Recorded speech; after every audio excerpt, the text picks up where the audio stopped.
सबको मेरी ओर से जय यीशु मसीह की। तो दर्शकों, जैसा कि आप जानते ही हैं कि दिसंबर का महीना शुरू हो चुका है और आज 1 दिसंबर है और आज के दिन से ही हम सभी परमेश्वर के जन्म दिवस प्रभु यीशु मसीह के बर्थडे यानी कि क्रिसमस की वेट में लग जाते हैं। आप सब सोच रहे होंगे कि क्रिसमस का महीना है और ये मैंने अपने हाथ में पवित्र बाइबल क्यों पकड़ी हुई है। ऐसा क्या शेयर करने वाली हूँ मैं आपसे कि मैंने अपने हाथ में पवित्र बाइबल पकड़ी है। जी हाँ दर्शकों, इस क्रिसमस सीज़न यानी कि 1 दिसंबर से 25 दिसंबर क्रिसमस तक हम पवित्र बाइबल में से कुछ ऐसी भविष्यवाणियाँ देखेंगे, कुछ ऐसी प्रोफेसीज देखेंगे जो आने वाले उद्धारकर्ता यानी कि मसीहा प्रभु यीशु मसीह के बारे में पहले से ही हो चुकी थी कि एक उद्धारकर्ता आएगा और पूरी मानव जाति को उसके पापों से पवित्र बलिदान के द्वारा मुक्ति देगा। जी हाँ, तो आज सबसे पहले दिन में हम पवित्र बाइबल की सबसे पहली उस भविष्यवाणी को देखेंगे, सबसे पहली प्रोफेसी को देखेंगे जो प्रभु यीशु मसीह के विषय में स्वयं पिता परमेश्वर ने की। हम देखेंगे उत्पत्ति का ग्रंथ अध्याय 3 और उसके 21 वर्ष में लिखा है, प्रभु ईश्वर ने आदम और उसकी पत्नी के लिए खाल के कपड़े बनाए और उन्हें पहनाया।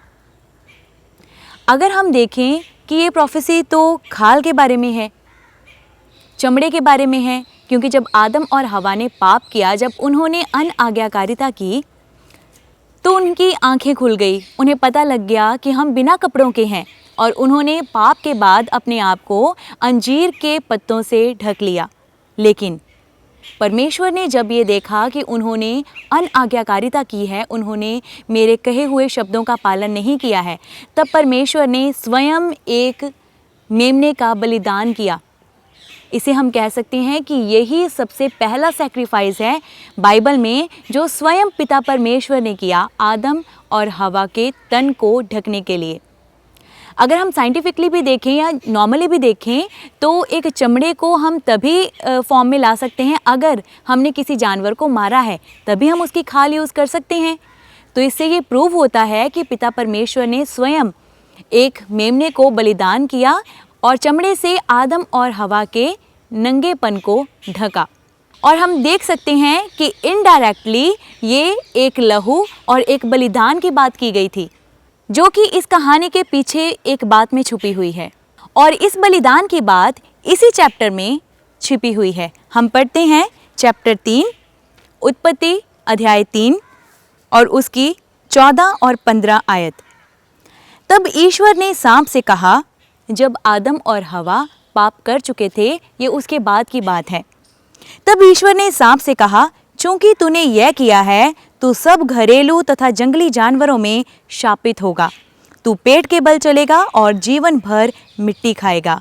मैं तेरे और स्त्री के बीच, तेरे वंश और उसके वंश में शत्रुता उत्पन्न करूंगा। तो अगर हम देखें, यहाँ परमेश्वर ने सांप को और स्त्री को शाप दिया, आदम को भी दिया था, लेकिन इस समय हम प्रभु यीशु मसीह की सबसे पहली भविष्यवाणी की बात कर रहे हैं, तो हम उन दोनों के श्राप की ओर ही फोकस करेंगे कि परमेश्वर ने 15 आयत में लिखा है, मैं तेरे और स्त्री के बीच, तेरे वंश और उसके वंश में।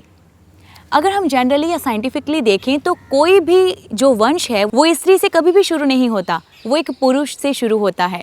लेकिन यहाँ परमेश्वर ने कहा कि तेरे वंश और उसके वंश में, यानी कि स्त्री के वंश में। ये स्त्री का वंश क्या है? अगर हम ध्यान से देखें, जब माता मरियम गर्भवती हुई तब वो कुंवारी थी और वो स्वयं परमेश्वर पिता के आत्मा के द्वारा गर्भवती हुई थी। उनका किसी पुरुष के साथ कोई लेना देना नहीं था। तो इससे हम ये समझ सकते हैं कि प्रभु यीशु मसीह स्वयं स्त्री के वंश हैं। उन्हें स्त्री का वंश कहा गया है क्योंकि मरियम जब कुंवारी थी तब वो किसी पुरुष के पास नहीं गई थी, लेकिन वो पवित्र आत्मा के द्वारा गर्भवती हुई और उन्होंने प्रभु यीशु को जन्म दिया। और इसमें यह भी लिखा है कि वह तेरा सर कुचल देगा और तू उसकी एड़ी काटेगा। अब इस स्त्री के वंश में से प्रभु यीशु मसीह पैदा हुए और जो शैतान है, जो सांप है, वो पुराना सांप जिसे हम उत्पत्ति में पढ़ते हैं और रेवलेशन में भी हम उसको देखते हैं, लेकिन आज हम बात कर रहे हैं प्रभु यीशु की पहली भविष्यवाणी की, तो हम उस सांप को देखते हैं। उसके विषय में प्रभु ने कहा है, वह तेरा सर कुचल देगा और तू उसकी एड़ी काटेगा। क्या लगता है आपको, क्या शैतान कभी भी प्रभु यीशु की एड़ी को डसने पाया? जी हाँ, उसने ये किया। जब प्रभु यीशु मसीह पूरे जगत के पापों को लेकर क्रूसित हुए, जब उन्होंने बलिदान दिया, तब वो प्रभु यीशु की एड़ी को डसने में कामयाब हुआ। लेकिन ये सिर्फ एक छोटा घाव था, क्योंकि तीसरे दिन जब प्रभु यीशु मसीह मुर्दों में से जी उठे, पुनरुत्थान वाले दिन, तब उन्होंने शैतान के सर को कुचल डाला था और वो विजय हुए और उन्होंने जीत प्राप्त की। इसी भविष्यवाणी का एक और रेफरेंस देखेंगे, यूहन्ना रचित सुसमाचार उसका अध्याय 1 और वर्ष 14। उसमें लिखा है, शब्द ने शरीर धारण कर हमारे बीच निवास किया, हमने उसकी महिमा देखी, वह पिता के इकलौते की महिमा जैसी है, अनुग्रह और सत्य से परिपूर्ण। जी हाँ, परमेश्वर ने जब आदम और हवा को उस कुर्बान किए गए मेमने के खाल वाले वस्त्र पहनाए, तभी से परमेश्वर ने पहले से ही सोच लिया था कि वो अपने पवित्र और इकलौते पुत्र को इस पूरी मानव जाति के लिए भेजेगा। यहाँ लिखा है कि वह पिता के इकलौते की महिमा जैसी है, अनुग्रह और सत्य से परिपूर्ण। वो एकदम सत्य था, क्योंकि परमेश्वर ने कहा कि मार्ग, सत्य और जीवन मैं हूँ। स्वयं प्रभु यीशु मसीह ने ये कहा। उनके अंदर पाप नहीं था, लेकिन उन्होंने इस पूरी मानव जाति के एक एक घिनौने पाप को अपने ऊपर लेकर हमारे लिए क्रूसित हुए। और ये भविष्यवाणी उत्पत्ति में ही स्वयं पिता परमेश्वर ने पूरी मानव जाति के लिए की कि एक उद्धारकर्ता आएगा और एक निर्दोष मेमना बलिदान किया जाएगा, जो अपने खून के द्वारा ना सिर्फ मानव जाति के पापों को ढकेगा, बल्कि उन्हें क्षमा करेगा और हमेशा हमेशा के लिए खत्म कर देगा।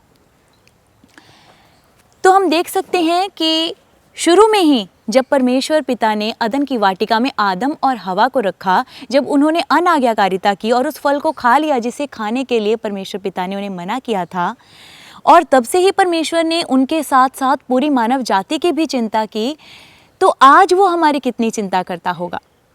आदम और हवा ने जब उस फल को खाया, जब उन्होंने पाप किया, तब उनके मन में भी बहुत सी चिंता, बहुत सी फिक्र होगी कि अब क्या होगा, अब हमारा क्या अंजाम होगा, अब परमेश्वर पिता हमारे साथ क्या करेंगे। लेकिन तब भी जब वो पाप की हालत में थे, तब भी परमेश्वर ने उन दोनों की चिंता की, बल्कि उनके साथ साथ पूरी मानव जाति की भी चिंता की। और उन्होंने अपने इकलौते पुत्र को इस धरती पे भेजने का वायदा किया, जो उन्होंने पूरा भी किया। तो दर्शकों, तैयार हो जाइए इस क्रिसमस को आत्मिक रीति से मनाने के लिए। अपनी सारी चिंताओं को परमेश्वर के ऊपर डाल दें, प्रभु यीशु के ऊपर डाल दें और अपने आप को आत्मिक रीति से तैयार करें कि उनके जन्म दिवस पर, उनके बर्थडे पर आप आत्मिक रीति से तैयार होकर उन्हें ऐसा गिफ्ट दें जैसा उन्होंने कभी भी हमसे एक्सपेक्ट ना किया हो। अपने जीवन को एक जीवित बलिदान के रूप में उनको चढ़ाएं और उन्हें अपने जीवन में सबसे पहला स्थान दें। सबको जय यीशु मसीह की। God bless you all.